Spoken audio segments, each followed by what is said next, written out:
आप सभी को नमस्कार, सभी को राम राम। आज हम यूजीसी नेट हिंदी यूनिट 2 इसमें हिंदी साहित्य का काल विभाजन और नामकरण, ये हमारा टॉपिक आज का। इस पर चर्चा करेंगे।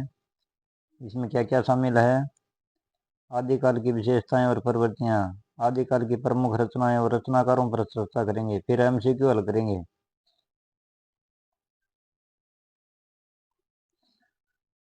यह आपकी यूजीसी नेट परीक्षा के लिए अत्यंत महत्वपूर्ण विषय है। नीचे दिए गए नोट संक्षिप्त हैं और अत्यंत उपयोगी हैं। आप ध्यानपूर्वक रिवीजन करना इनका। काल विभाजन और नामकरण का आधार। हिंदी साहित्य के इतिहास को व्यवस्थित रूप देने के लिए विद्वानों ने इसे विभिन्न चरणों और प्रवृत्तियों के अनुसार विभाजित किया है।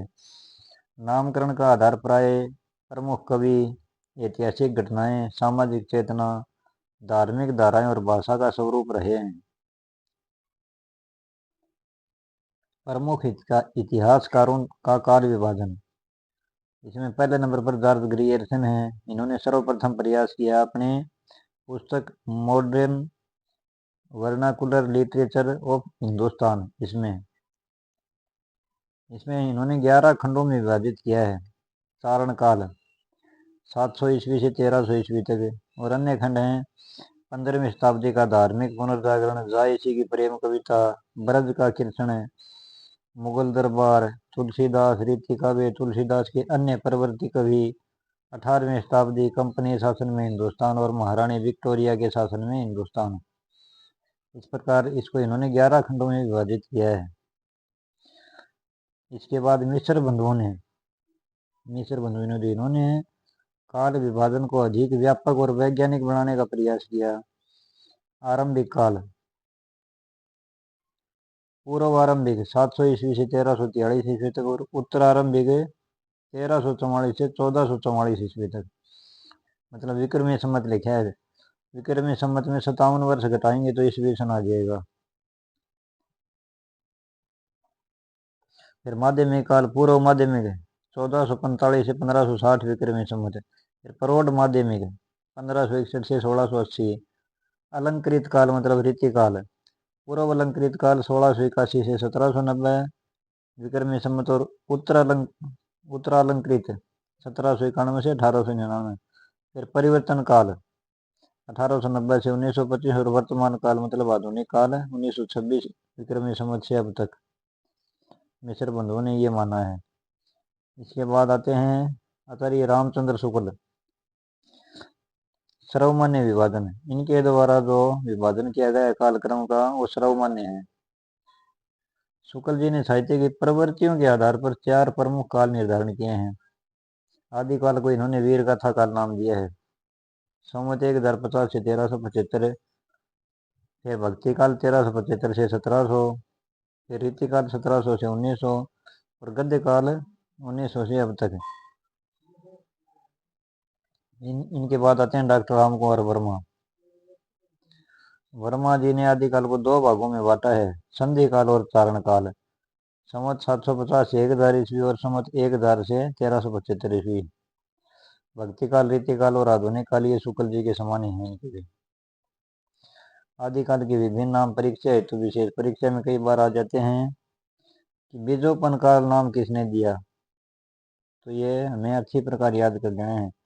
आदिकाल का नाम दिया हजारी प्रसाद द्विवेदी ने, वीर गाथा का नाम दिया शुक्ल जी ने, चारण काल जॉर्ज ग्रियर्सन और डॉक्टर राम कुंवर वर्मा, सिद्ध सामंत काल राहुल सांस्कृतायन, बीजोपन काल महावीर प्रसाद द्विवेदी, अपभ्रंश काल धीरेन्द्र वर्मा और चंद्रधर शर्मा गुलेरी, और शून्य काल डॉक्टर गणपति चंद्र गुप्त।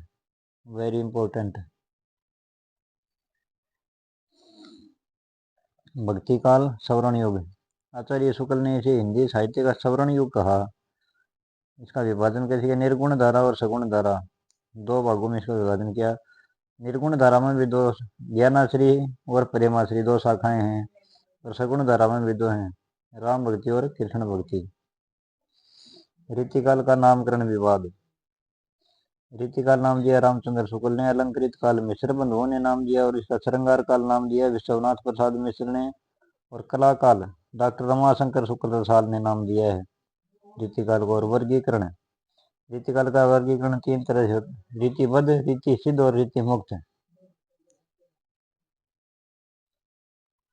कुछ कवि रीतिबद्ध हैं, कुछ रीति सिद्ध और कुछ रीति मुक्त हैं। धनानंद जैसे वो कोई रीति नहीं मानते हैं।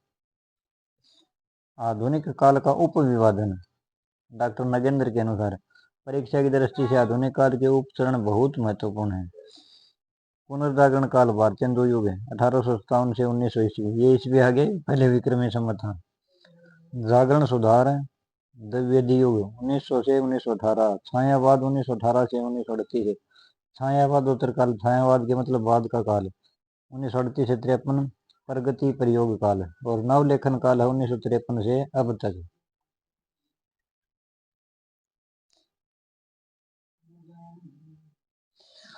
काल गणना, शुक्ल जी का काल विभाजन विक्रमी संवत में है। इसमें 57 वर्ष घटाएंगे तो ईस्वी सन आ जाएगा। और महत्वपूर्ण पुस्तकें तैयारी के लिए शुक्ल जी की हिंदी साहित्य का काल विभाजन और बच्चन सिंह की हिंदी साहित्य का दूसरा इतिहास। आदिकाल की विशेषताएं और प्रवृत्तियां देखते हैं जी। आदिकाल लगभग संवत 1050 से 1375 हिंदी साहित्य का प्रारंभिक युग है, जो राजनीतिक, सामाजिक और धार्मिक दृष्टि से भारी उथल पुथल का समय था। इस काल की विशेषता और साहित्यिक प्रवृत्तियों को समझने के लिए कुछ बिंदु दिए गए हैं, वो ध्यान से देखते हैं। इसमें वीर रस की प्रधानता है। आदिकाल के रासो ग्रंथों में वीर रस मुख्य विषय रहे। इस युग के कवियों अपने आश्रयदाता राजाओं के शौर्य, पराक्रम और युद्धों का बढ़ा चढ़ाकर वर्णन करते थे। आचार्य शुक्ल ने इसी वीरतापूर्ण प्रवृत्ति के कारण इस काल को वीर गाथा काल नाम दिया है। प्रमुख उदाहरणों में पृथ्वीराज रासो, परमाल रासो उल्लेखनीय है। युद्ध में सजीवता, आदिकाल के कवियों द्वारा युद्ध वर्णन अत्यंत सजीव और वास्तविक प्रतीत होते हैं। इसका मुख्य कारण यह था कि उस समय के चारण कवि केवल कलम के ही नहीं बल्कि तलवार के भी धनी थे, और अवसर पड़ने पर वे अपने राजा के साथ रण क्षेत्र में स्वयं युद्ध लड़ते थे। उन्होंने युद्ध के दृश्यों को अपनी आंखों से देखा, इसलिए उनके वर्णनों में कोरी कल्पना की बजाय वास्तविक अनुभूति का स्पंदन मिलता है। और श्रृंगार रस का सुंदर समन्वय, वीर रस के साथ साथ इस काल में श्रृंगार रस का भी प्रचुर प्रयोग हुआ है। अक्सर युद्धों का मूल कारण किसी सुंदर राजकुमारी को प्राप्त करना होता था, इसलिए कवियों ने नायिकाओं के रूप सौंदर्य का नक्शिक परिपाटी पर अतिशोक्तिपूर्ण वर्णन किया है। विशलदेव रासो में तो श्रृंगार के संयोग और वियोग दोनों पक्षों का बहुत सुंदर चित्रण मिलता है। ऐतिहासिकता का अभाव और कल्पना की प्रचुरता, इन ग्रंथों के चरित्र नायक भले ही ऐतिहासिक व्यक्ति नहीं, लेकिन उनमें तथ्य कम और कल्पना अधिक है। कवियों ने अपने आश्रयदाताओं को अलौकिक शक्तियों से युक्त दिखाने के लिए ऐतिहासिक सत्य की अवहेलना की है। घटनाओं, तिथियों और नामावलियों का जो विवरण रासो काव्य में मिलता है वह अक्सर इतिहास सम्मत नहीं है। राष्ट्रीय एकता का अभाव, आदिकाल में भारत छोटे छोटे राज्यों में विभक्त था। राजा केवल अपने छोटे से क्षेत्र को ही राष्ट्र समझते थे, मतलब आपस में एकता नहीं थी। आश्रयदाताओं का अतिशोक्तिपूर्ण प्रशंसा, आदिकालीन कवि प्राय दरबारी कवि थे और अपने राजाओं की अतिरंजित प्रशंसा करना अपना परम कर्तव्य समझते थे। वे अपने चरित्र नायक को राम, कृष्ण, अर्जुन, युधिष्ठिर से भी श्रेष्ठ बताने का प्रयास करते थे, ताकि राजा प्रसन्न होकर उन्हें पुरस्कृत करे, उन्हें कुछ इनाम मिल जाए दरबार से। इस कारण साहित्य में जनजीवन और सामान्य मानव की समस्याओं की उपेक्षा हुई है। विविध छंद और अलंकार, इस युग के साहित्य में छंदों की जितनी विविधता मिलती है वैसी प्रवृत्ति मतलब बाद के साहित्य में दुर्लभ है। दोहा, गाथा, तोमर, कुंडलिया, छपे जैसे छंदों का प्रचुर प्रयोग किया गया है। भाषा को चमत्कारपूर्ण बनाने के लिए अतिशोक्ति, अनुप्रास, उपमा, रूपक जैसे अलंकारों का कलात्मक प्रयोग हुआ। अच्छा, भाषा कौन सी थी? डिंगल और पिंगल। आदिकाल में मुख्य रूप से चार भाषाओं का प्रभाव दिखता है: अपभ्रंश, डिंगल, पिंगल, मैथिली और खड़ी बोली। डिंगल क्या है? अपभ्रंश मिश्रित राजस्थानी भाषा जो युद्ध के वर्णनों और वीर रस के लिए अत्यंत अनुकूल थी। और पिंगल अपभ्रंश मिश्रित ब्रज भाषा जिसका प्रयोग कोमल भावनाओं और श्रृंगार रस के लिए किया जाता था। साहित्यिक धाराओं का वर्गीकरण देखते हैं। आदिकालीन साहित्य को विषय वस्तु के आधार पर मुख्य रूप से निम्न श्रेणी में बांटा जाता है: सिद्ध और नाथ साहित्य, जैन साहित्य, रासो साहित्य, और इसके बाद है चारण कवियों द्वारा रचित वीर गाथात्मक ग्रंथ लौकिक साहित्य जन भाषा में रचित जीवन की स्वाभाविक दशाओं का वर्णन, जैसे ढोला मारूरा, दुहा, मीर खुसरो की पहेलियां। ये छोटी छोटी बारीक विशेषताओं को समझना यूजीसी नेट परीक्षा में आदिकाल से संबंधित वैचारिक प्रश्नों को हल करने के लिए अत्यंत आवश्यक है। आदिकाल की प्रमुख रचनाएं और रचनाकार देखते हैं। संवत 1050 से 1375 की प्रमुख रचनाओं और उनके रचनाकारों का विवरण अत्यंत महत्वपूर्ण है। इस काल के साहित्य को मुख्य रूप से सिद्ध, नाथ, जैन, रासो, लौकिक और गद्य साहित्य की श्रेणी में विभाजित किया गया है। सिद्ध साहित्य बौद्ध धर्म की वज्रयान शाखा से संबंधित सिद्धों की संख्या 84 मानी जाती है। सरप्पा, इन्हें हिंदी का प्रथम कवि माना जाता है। सरप्पा को राहुल संस्कृतायन के अनुसार इनकी प्रमुख रचनाएं दोहा, कोश और चरिया गीत हैं। सबरपा, इनकी प्रसिद्ध रचना चरिया पद है। डोम्बीपा, इनकी रचनाओं में डोम्बी, गीतिका, गो, योगचर्या और अक्षरद्वीपोपदेश प्रमुख हैं। कणप्पा, इनकी रचना डोमिनी गीत 820 ईस्वी उल्लेखनीय है। इन कवियों के साथ इनकी रचनाओं को भी याद रखना जरूरी है। फिर आ गया नाथ साहित्य। सिद्धों की भोग प्रधान साधना की प्रतिक्रिया स्वरूप नाथ पथ का उदय हुआ। गोरखनाथ नाथ साहित्य के आरंभकर्ता माने जाते हैं। इनकी प्रमुख रचनाओं में शब्दी, पद, प्राण संकली, शिक्षा दर्शन, आत्मबोध और नरवे बोध शामिल हैं। डॉक्टर पीताम्बर दत्त बड़थवाल ने इनकी रचनाओं का संकलन गोरखवाणी नाम से किया है। नाथ साहित्य के बाद आता है जैन साहित्य। जैन कवियों ने धर्म प्रचार के साथ साथ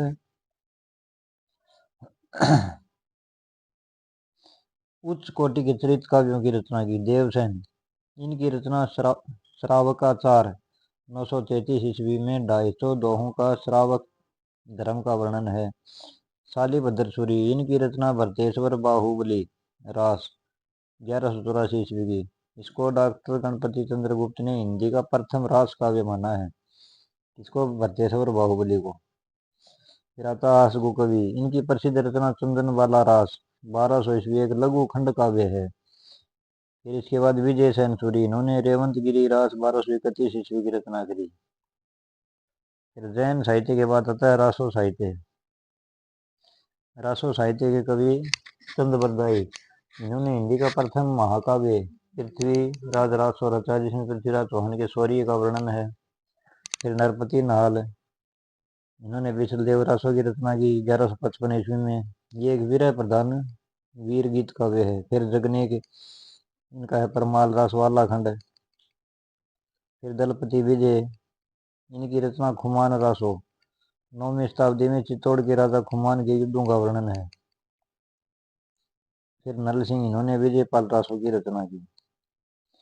फिर इसके बाद आता है लौकिक साहित्य। लौकिक साहित्य में अमीर खुसरो, ये अपने पहेलियों, मुकरियों, दो सुकूनों, खालिक बारी कोश ग्रंथ के लिए प्रसिद्ध है। इन्हें खड़ी बोली का प्रथम कवि माना जाता है। फिर आता है विद्यापति मैथिल कोकिल, इनकी प्रमुख रचनाएं पदावली मैथिली भाषा में है, कीर्तिलता और कीर्तिपता का अवध में है। फिर आता है कलोल कवि, इनकी रचना ढोला मारूरा दोहा एक प्रसिद्ध प्रेम कथा है। आदिकालीन गद्य साहित्य। रोज गद्य साहित्य में रोड़ा कवि, इनकी कृति राउर वेली 10वीं-11वीं शताब्दी की एक शिलांकित चंपू काव्य है, जिसमें नखशिख वर्णन की परंपरा मिलती है। दामोदर शर्मा, इनकी रचना उक्ति व्यक्ति प्रकरण 12वीं शताब्दी एक महत्वपूर्ण व्याकरण ग्रंथ है। उक्ति व्यक्ति प्रकरण। ज्योति सबल ठाकुर, इन्होंने मैथिली गद्य में वर्ण रचना कर 14वीं शताब्दी नामक शब्दकोशनुमा ग्रंथ रचा। अब देखते हैं जी MCQ। निम्न में से किसने हिंदी साहित्य का काल विभाजन सर्वप्रथम किया? सर्वप्रथम किसने किया? जॉर्ज ग्रियर्सन ने। निम्न में से किसका काल विभाजन विक्रम संवत में है? शुक्ल जी का है। मैच द फॉलोइंग, सूची 1 से सूची 2 का मिलान करना है। वीर गाथा काल शुक्ल, सिद्ध सामंत काल, बीजोपन काल महावीर प्रसाद द्विवेदी, सिद्ध सामंत काल राहुल सांकृदायन। इसका उत्तर हो जाएगा 1 ये। रीतिकाल को अलंकृत काल किसने कहा? शुक्ल जी ने, या मिश्र बंधु ने, या विश्वनाथ प्रसाद मिश्र ने, या डॉक्टर नगेंद्र ने? रीतिकाल को अलंकृत काल मिश्र बंधुओं ने कहा है। अगला प्रश्न है, शून्य काल नामकरण किसका है? धीरेन्द्र वर्मा, गणपति चंद्रगुप्त, हजारी प्रसाद द्विवेदी, राम कुमार वर्मा। तो इसका उत्तर है गणपति चंद्रगुप्त। इन्होंने रीतिकाल को शून्य काल कहा है।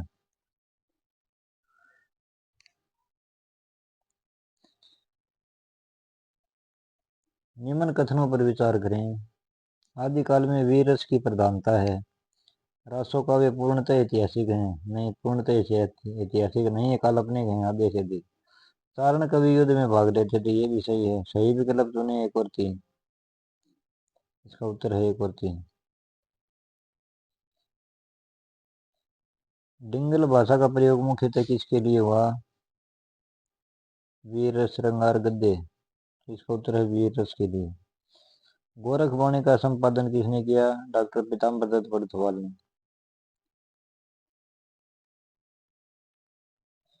अगला प्रश्न है हमारा, भरतेश्वर बाहुबली रास को हिंदी का प्रथम रास काव्य किसने माना है?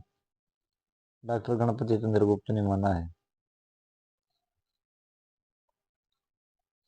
अगला प्रश्न, निम्न में से कौन सा युग क्रम सही है डॉक्टर नगेंद्र के अनुसार? पुनर्जागरण, छायावाद, द्विवेदी। द्विवेदी, पुनर्जागरण, छायावाद। पुनर्जागरण, द्विवेदी, छायावाद। छायावाद, पुनर्जागरण, द्विवेदी। तो इसमें ये सी उत्तर सही है। पहले पुनर्जागरण काल, फिर द्विवेदी काल, फिर छायावाद काल।